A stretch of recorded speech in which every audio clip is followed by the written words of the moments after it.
Hello everyone. तो मैंने आप लोग को बोर्ड एग्जाम के सारे इंपॉर्टेंट क्वेश्चन दे दिए हैं।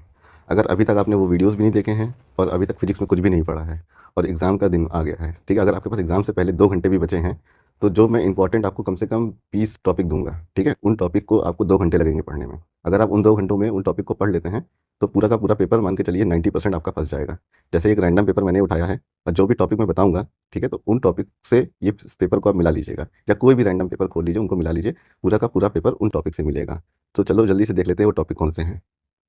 पहले नंबर पे तो आता है इलेक्ट्रोस्टैटिक, जो कि सभी सभी लोगों ने पढ़ा हुआ, तो उसके बारे में बात नहीं करेंगे, सीधे आपको पढ़ना है Gauss theorem and its application. तो सबसे पहले हो जाएगा Gauss theorem and its application, ठीक है। इस उसके एप्लीकेशन में आपको बेसिकली एक बार स्फेरिकल सेल और एक फाइनाइट इनफाइनाइट लेंथ का जो वायर है उसको जरूर देख लेना है, ठीक है। Gauss theorem and its application ये जरूर देख के जाइएगा, ठीक है, इससे क्वेश्चन आना ही आना है। गॉस थ्योरम में basically B dot d s equal to होता है q in by epsilon naught, ठीक है, और इसका डेरिवेशन और इससे एक एप्लीकेशन ये आपको देखनी ही देखने हैं। उसके बाद सेकंड नंबर पे इलेक्ट्रिक डाइपोल, ठीक है, इलेक्ट्रिक डाइपोल का डेरिवेशन जो आपने देखा था उसको एक बार देख के जाइएगा, एक डेरिवेशन तो आता ही आता है, इलेक्ट्रिक डाइपोल, इसको जरूर देख के जाइएगा, ठीक है। इलेक्ट्रिक डाइपोल की वजह से इलेक्ट्रिक फील्ड पोटेंशियल ये, ठीक है, कुछ नहीं तो एटलीस्ट फॉर्मूले आपको पता होनी चाहिए। Electric field due to dipole at axial position पर जो होती है वो होती है के पी 2p/r³ और इक्वेटोरियल पोजीशन पर होती है k p/r³, ठीक है। और पोटेंशियल अगर निकालेंगे एक्सियल पोजीशन पर तो वो क्या होती है V A=K P/r², और इक्वेटोरियल पे अगर निकालेंगे तो वो होती है 0, ठीक है। तो इसका डेरिवेशन आपको पता होना चाहिए।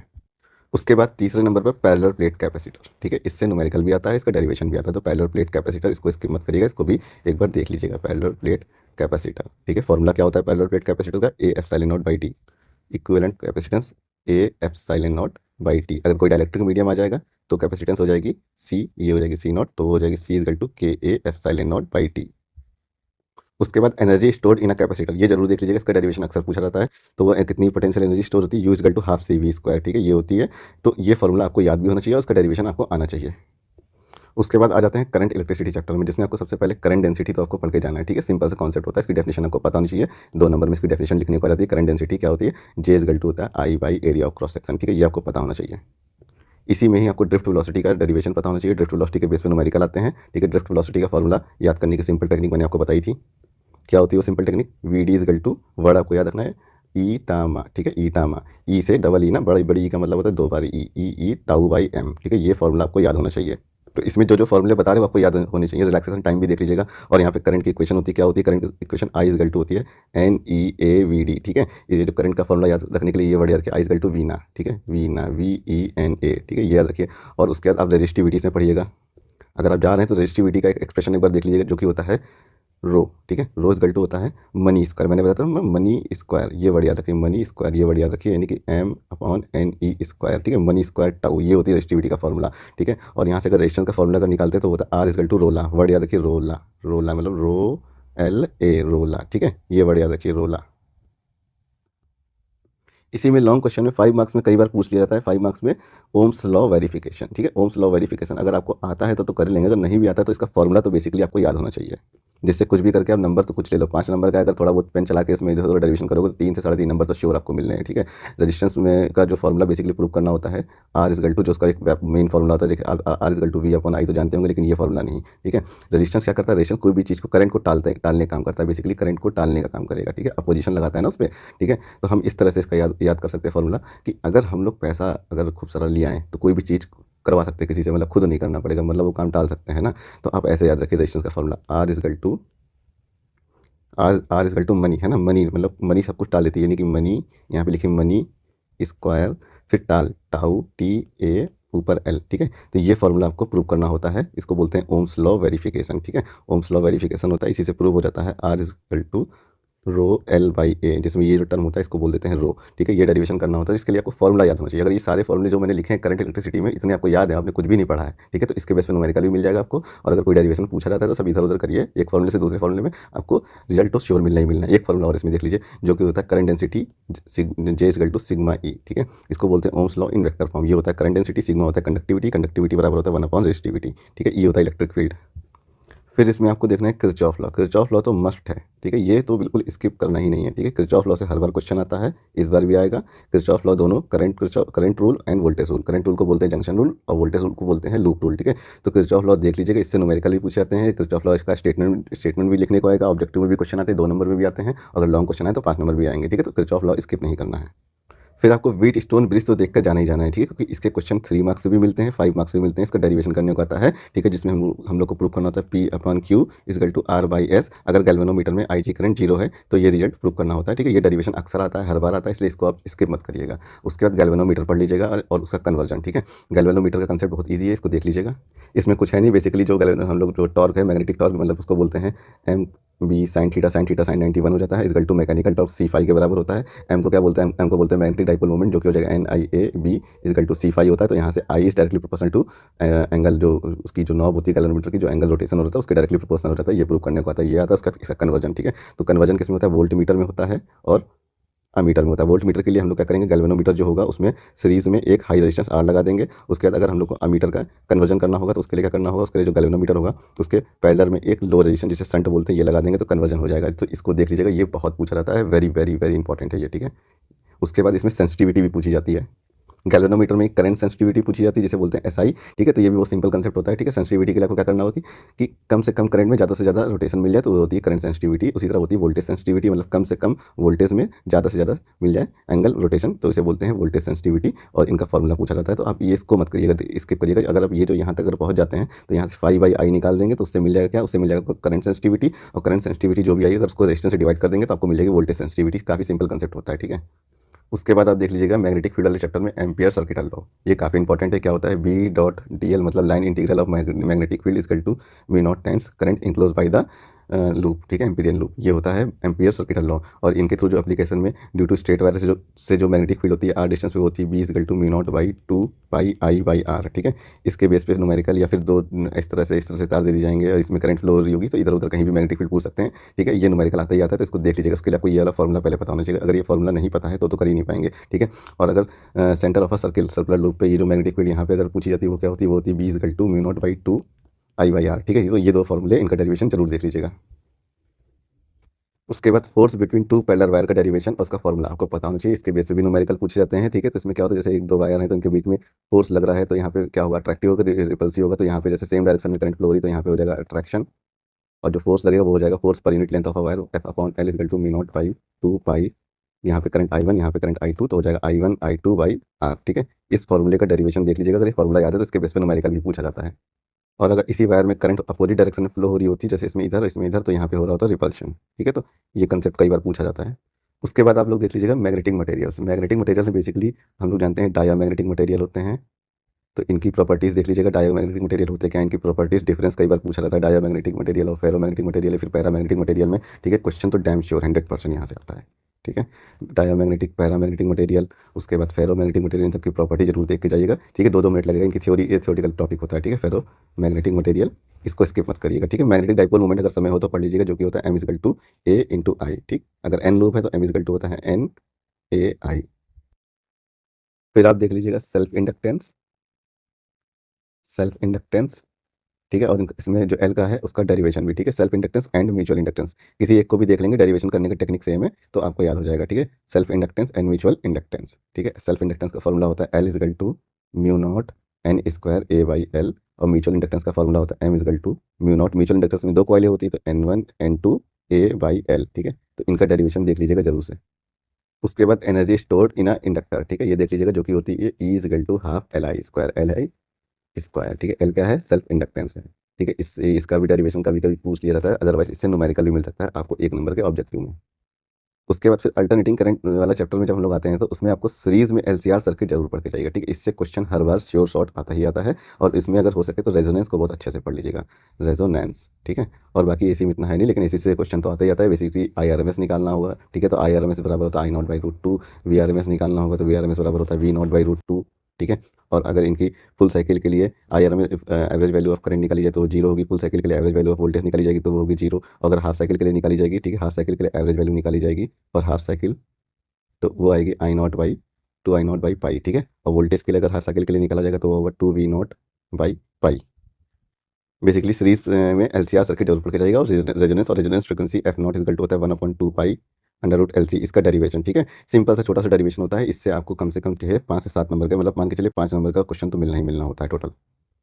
उसके बाद ट्रांसफार्मर। ठीक है, ट्रांसफार्मर का कभी कभी पूछ लेते हैं कि इसका टाइप, वर्किंग प्रिंसिपल। ठीक है, लेकिन इससे न्यूमेरिकल तो अक्सर मिलता ही है। न्यूमेरिकल में ये कंडीशन लगती है, number of turn in secondary coil divided by number of turn in primary coil equal to E s upon E p equal to I p by I s. ठीक है, ये रिलेशन के base पे numerical पूछे जाते हैं। Relation कैसे आया इसको देख लीजिएगा। ट्रांसफार्मर के बारे में थोड़ा सा पढ़ लीजिएगा। दो टाइप के होते हैं, एक होता है स्टेप अप ट्रांसफार्मर, एक होता है step down transformer. Step up transformer क्या करता है, वोल्टेज को बढ़ा देता है। स्टेप डाउन ट्रांसफार्मर क्या करता है, ये वोल्टेज को डिक्रीज कर देता है। ये बढ़ा देगा वोल्टेज को, ये वोल्टेज को डिक्रीज कर देता है।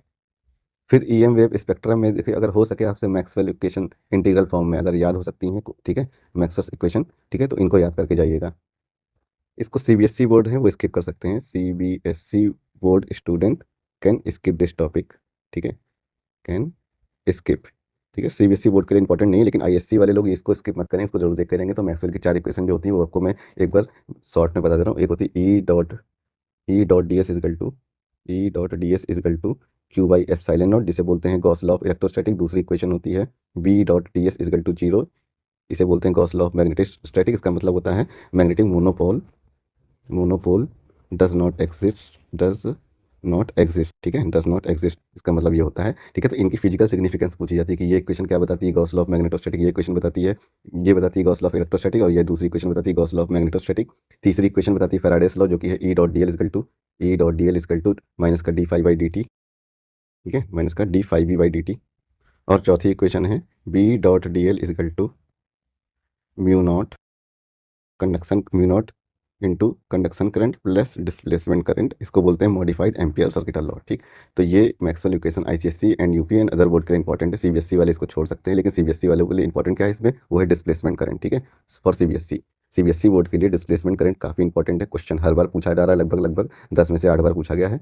ठीक है, तो इसको आप पढ़ लीजिएगा, छोटा सा टॉपिक है, कुछ नहीं है इसमें। Displacement current basically I d equal to होती है epsilon naught t phi E by d t. Phi E है इलेक्ट्रिक फ्लक्स, जो कि होता है ई डॉट ए। ठीक है, ये होता है इलेक्ट्रिक फ्लक्स फाई ई।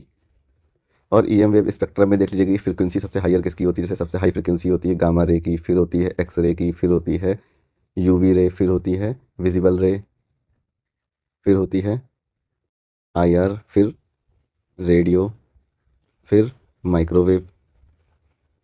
ठीक है, तो ये सीक्वल देख लीजिएगा। ठीक है, ये कैसे प्रोड्यूस होती है, इनकी इनकी भी क्या कहते हैं, यूज़ कहाँ कहाँ होती हैं, ये सब थ्योरेटिकल है। बस आपको ज़्यादा से ज़्यादा मैक्सिमम 10 मिनट लगे इनके बारे में एक बार थ्योरी का एक रीड आउट करना होगा। ठीक है, तो इससे आपको मान के चलिए 2 नंबर क्वेश्चन श्योर मिल जाएगा अगर इसकी थ्योरी पढ़ लेंगे। इसकी थ्योरी पढ़ने में बहुत ज़्यादा आपको 10 मिनट लगेगा।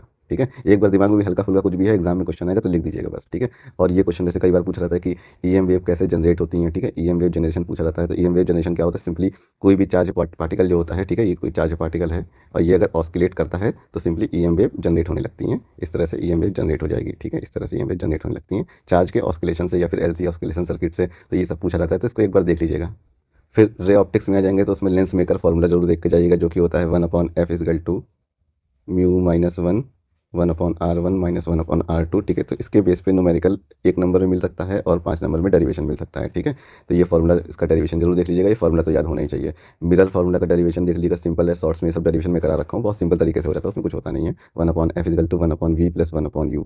ठीक है, रे ऑप्टिक्स का डेरिवेशन सबसे सिंपल, कुछ नहीं करना होता है आपको, सिंपली डायग्राम बनाना है, उसका ट्रायंगल ढूंढना है, ट्रायंगल में सिमिलरिटी ढूंढनी है, उससे इक्वेशन बनानी है, इक्वेट कर देना है उनको, उसके बाद फिर यू वी एफ की वैल्यू रख देनी है। इधर उधर करेंगे तो प्रूव हो जाएगा, इतना कर भी के आ जाएंगे। एंड में किस रिजल्ट लिख दीजिए, भले ही नहीं प्रूव हो रहा है, रिजल्ट लिख दीजिए, आपको नंबर मिल जाएगा। ठीक है, 3 नंबर का आया है, 2.5 नंबर तो श्योर मिलने हैं। उसके बाद कंपाउंड माइक्रोस्कोप का डायग्राम देख लीजिएगा। इसकी मैग्नीफिकेशन क्या होती है, मैग्नीफिकेशन इसकी 2 टाइप की होती है। एक होती है मैक्सिमम मैग्नीफिकेशन। ठीक है, मैक्सिमम मैग्नीफिकेशन जब ऑब्जेक्ट रखा होता है v is equal to distinct vision मतलब d पे, तो वो क्या होती है, वो होती है माइनस का v0/u0 1 प्लस d/fe।